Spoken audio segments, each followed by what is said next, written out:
Hi guys and welcome back. Well, that's one hell of a way to start a video. Okay, let's try that again. Hi guys and welcome back to another podcast in cars. This is slightly too high, but I guess we're going to have to just deal with it. Anyway, in today's video, I wanted to talk about, can cars genuinely actually help with not so good feelings? I'm nervous to say the actual word so early in a YouTube video because I'm scared YouTube is just like, this is sad content, demonetized. But yeah, anyway. Essentially, the more unwelcomed of feelings. So, if you go ask any car guy, any car girl, any car sentient ball of light, whatever they choose to be called, and you ask, like, what do they do when they're upset? There's going to be a very consistent and clear answer, which is they'll go for a drive. And there is a particular reason for that, and it's simply because for us who feel that these cars have a soul of some form, they have personalities, they have a soul, they have character to us anyway. I understand that it's not to everybody, but to us they do. For us, it's like having a sit down chat with somebody. This is going to sound like, this entire video is going to sound terribly weird to anybody who hasn't actually if they're not into cars, if that makes sense. But I'm hoping that this allows them to also kind of now understand it and potentially learn it, maybe because they're significant others like this, or a family member or something. So I don't know, maybe this video helps, maybe it doesn't, maybe it gets 2 views, who knows? Anyway, so I've spoken about this kind of topic on my channel a couple times before, but I thought I'd make a more prominent video and more general as well, because I've talked about my experiences with the badness, but I haven't really discussed it as a general response, except maybe like once or twice in brief mentioning. So anyway, so again, the point is, do cars actually do this? Yes. For us who genuinely enjoy cars and stuff, and again, see these things as living entities essentially, that have personalities and characters, yeah, it very much does. Like I said, it's kind of like having a sit down chat with a really good mate that like will help you through the crap, you know? So how do I explain myself here? If anybody knows the Lexus LFA, when Jeremy Clarkson did his review on it on Top Gear, he mentioned how the car sounds woeful and full of character and essence, and it screams in a beautiful melody. It sings in sorrow. There we go. That's actually a very nice way of describing it. The Lexus LFA, as it revs up, it sings in a sorrow up until its higher RPMs, and then on the downshifts it sounds like the way he described it as a wounded animal calling for help. Oh, oh, sad. And although not all cars make such beautiful noises, I think we can all kind of admit that our cars react in very similar ways. And maybe instead of us screaming on the outside, I know, very poetic and dramatic, isn't this? I do just want to make it very clear there. I'm laughing and I'm trying to bring smiles to the situation to make people feel better. I'm not laughing at the situation. There is a very clear difference, and I've learned, for myself anyway, what helps in these situations is you got to kind of smile about it and realize you're over it, or at very least that you're doing better at that particular moment. So that's why I laugh at those moments. I don't want anyone to take that away as I'm laughing at the situation, please. I'm definitely not laughing at the situation. If anything, actually, if you are not feeling great, please leave a comment down in the description, well, in the comment section, I suppose, sorry. And if you don't really feel like making it that public, my Instagram's tagged, so is my TikTok. Send me a message, private DMs, Can I have a chat? Don't mind. Anyway, what I was meaning is, you can use your car, mash the throttle and let it rev up, and that's kind of in your own way allowing the car to you screaming through the car, if that makes sense. Again, this is going to sound batshit crazy to anybody who doesn't understand it from our kind of perspective as car guys. So yeah, but I don't know, yeah, you can use the car to express yourself, which is what a lot of people do. And it's actually why a lot of people have kind of gotten into the car community. I know a couple people that didn't really have much interest in cars. They went through a bad breakup, they have family issues or something, and they kind of turned to cars because they had a very good relationship with their Toyota Aygo. As they were going through this hard time, and they would go for drives at night and just go for a chilled vibe cruise, and they'd feel that connection with their car, which then slowly got them into cars, and obviously trying to find a car not necessarily with more soul, because something that I've realized is that cars are their soul comes from what you value them as. So if I look at a generic Toyota Yaris or Toyota Corolla, I haven't got much connection with that. But my car, I have a lot of connection. But I do know people that would have a high connection with a Kia Ceed. So my point is that you'll have a valid connection with your car. You'll feel the soul of the car, of how it speaks to you in essence. This is such a weird topic to discuss, because you guys get me 100%, or it sounds like I'm probably not on. Yeah, you guys get the point. Okay. I'm not. It's a very weird topic to discuss if you don't understand what I mean. Anyway. I don't know. It's actually, with that being said, what these things are to us is it's that. I don't want to say the word because I'm, again, nervous of demonetization and so on and so forth. But you guys get what I mean, okay? It's kind of like just our version of that, but it's obviously a lot more controlled, and we have I think what actually, this just occurred to me now, what actually really makes us feel so connected is the fact that we are more in control. Because usually speaking, when you're in these upsetting and down situations that are, you tend to feel a complete lack of control. You have no input. There's no way that you could change the outcomes or something along those lines. And in this, I feel like you have so much more control, and that might be actually what is appealing to people. The fact that you've got complete finite control of the steering and the gears, and you can hold RPM, throttle, brakes, the whole thing. And it just makes you feel more in control,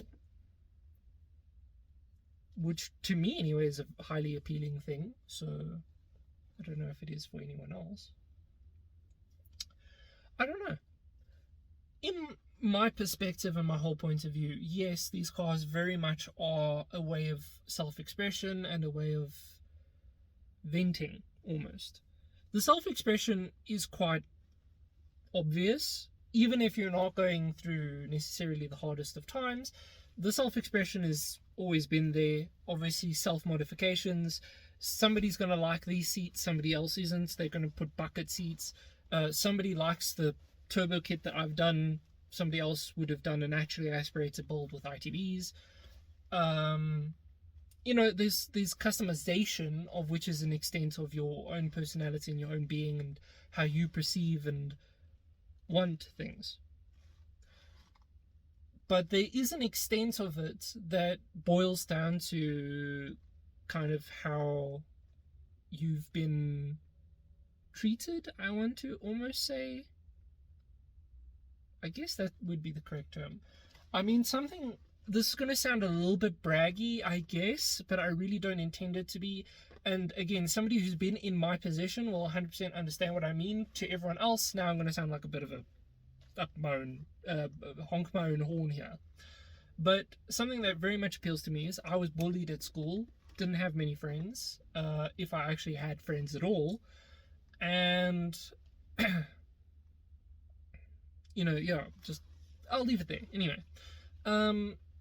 And something that highly appeals to me now is I can take my two-door sports car to a car show, and I essentially get the validation there of the fact that I've got this cool car, and that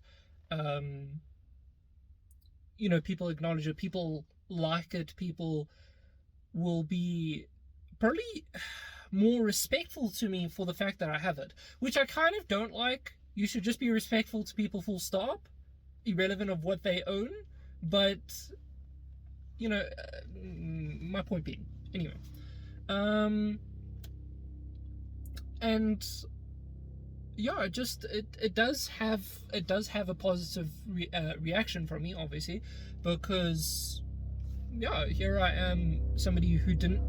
There's a really loud plane. Oh my gosh, how loud is this plane? As a kid, not having much validation because of lack of friends and so on and so forth. I suppose the psychology of how it all works out. I'm not a psychologist. I've done a little bit of study on my own. I don't really know the whole dynamics of it, so I can't properly comment, but my meaning is how I feel it definitely has a connection in terms of I feel the validation there, rather. Not necessarily that's even like a healthy output. I think it depends on how you take it. This conversation, this is going to be a proper podcast in cars. This conversation is going to go forever because I've just got lots to talk about. But I suppose it depends on what kind of amount, because in one breath, yes, it would probably be quite unhealthy if you continuously go to car shows and you get upset if you're not getting any attention to your car. But I think it's valid if you take your car and it picks you up if your car gets a bit of validation.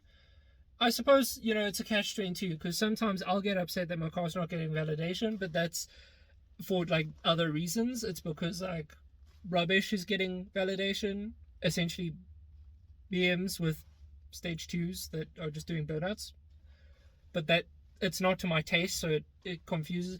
Anyway, that's a bit irrelevant in today's episode. Okay, let's rewind a bit and go back to the more general focus rather than how it kind of from my personal experience.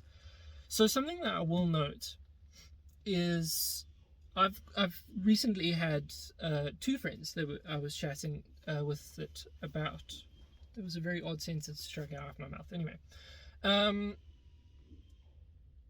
neither of them are car guys.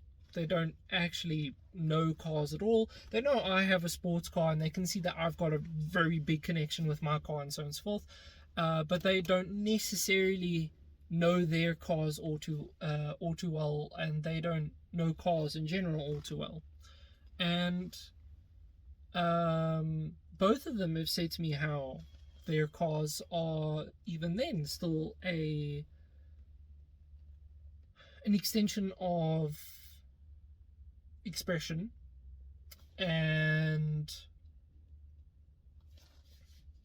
or at very least just that they have a soothing presence. You go for a drive and it calms you down, it makes you feel more chill and relaxed. One of my friends was actually in an accident recently, and it ripped off his car, unfortunately, and he was saying how I think he had a Kia, what was it? Kia Rio, I think is what it was. Anyway, and he recently got into an accident, and he was obviously devastated at the loss of his car. And he is not a car guy at all. And he was saying how it genuinely feels like, at very least, losing a friend, because of just the kind of connection that you'd have with your car. I think if anyone's been in an accident and they've lost their car, but they've had that car for like a long time, and they felt some form of connection with their car. Even if they're not car guys, they're not interested in cars, you still may feel a connection with your car in terms of, I don't even know the words to use, but yeah, basically, even they'll comment and say that they felt a proper loss of because of their car. They've felt proper loss because of their car. There you go. It's a mourning. It's a sad time that you've got. I mean, I almost burst into tears. At any small scratch that happens to my car. So I can imagine how normal people may not, feel that way. But as a car guy, you've got, I mean, it's to that extent is my meaning. Whilst as a normal person, rock chips your windscreen, you're like, oh, shit happens. Or if you get a small scratch on it or something, they so. But to be in an accident where, the car is almost written off or the car is written off, you'd feel terrible after that. And there's a reason. It's because you have a connection and you've almost associated a personality and a being essentially to our cars. That's why a lot of guys name their cars. Again, this sounds really weird to a certain set of people, but some people name their cars because it gives the car more of a personality. And it's usually these people that accept the fact that they have a connection with these cars and that they not necessarily car guys or car girls or sentient balls of light. It's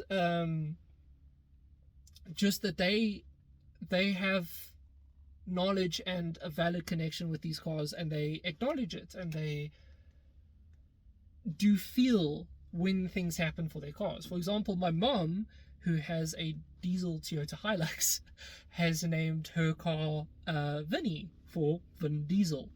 Yeah, it's very witty, isn't it? So my point being, as car guys, obviously it's a lot more common to have named your car. Mine is Sally, just by the way. If nobody knew this before, my car is Sally. I named her Sally, not after the Mustang.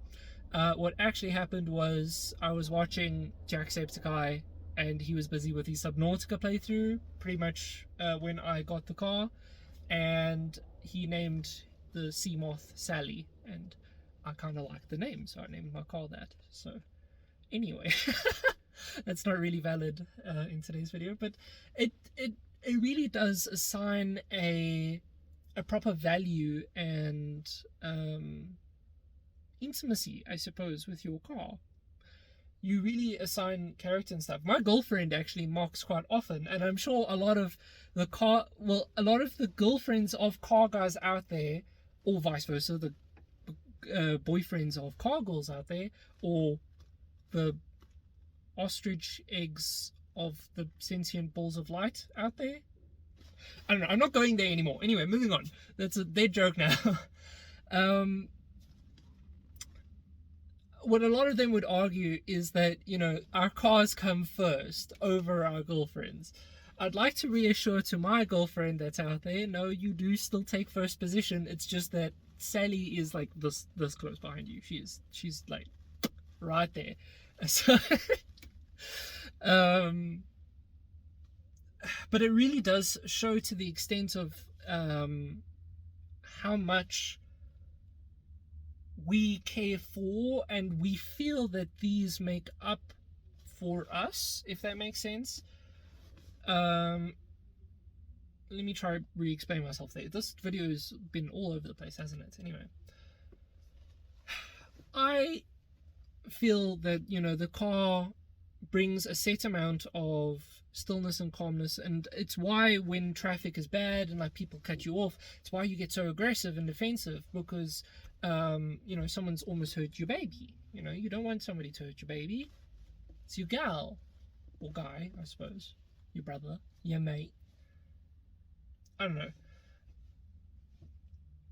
I think this video has gone on long enough, to be 100% honest. I do have more to discuss and say, but I'm also feeling like I'm repeating myself a lot. So, in very short, the conclusion is very much so, yes, people properly value the life and soul of these cars because they see a life and soul in these cars. Not everyone will.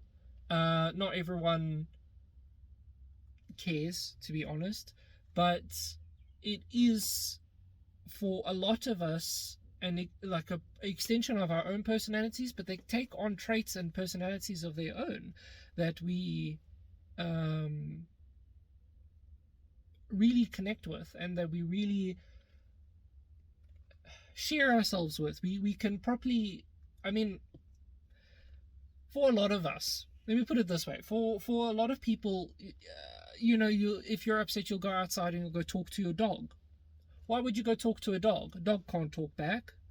I suppose a dog can pick up on your senses and feelings and stuff, and it can comfort you. But what a lot of people don't realize is that we actually get that from cars. I should have started the episode with that. That was actually that was a good analogy. Anyway, we get that with our cars. I understand it doesn't make any sense whatsoever, but we get that with our cars. And when our cars have a problem, they're sick, and we will take care of them. And that's why when we're sick, cars take care of us.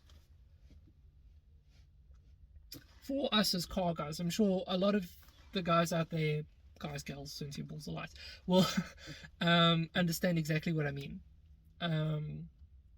So yeah. If you guys do know what I mean, or have anything to add to the topic, please leave a comment down below, and perhaps leave a like, and share this to somebody who doesn't understand our perspective. Let them maybe get onto the same page and then understand the value that these things have to us. So yeah. Anyway, I hope you guys enjoyed. I know that this topic is a little bit on the down low, so it's not necessarily an enjoyable topic, but it might have made you feel a little bit better, of which I hope it has. And yeah, until next time, guys. Cheers. Go watch last week Friday's video. If you're in this kind of mindset, that last week Friday's cinematic will really speak to you. So yeah. Until next time, guys. Cheers.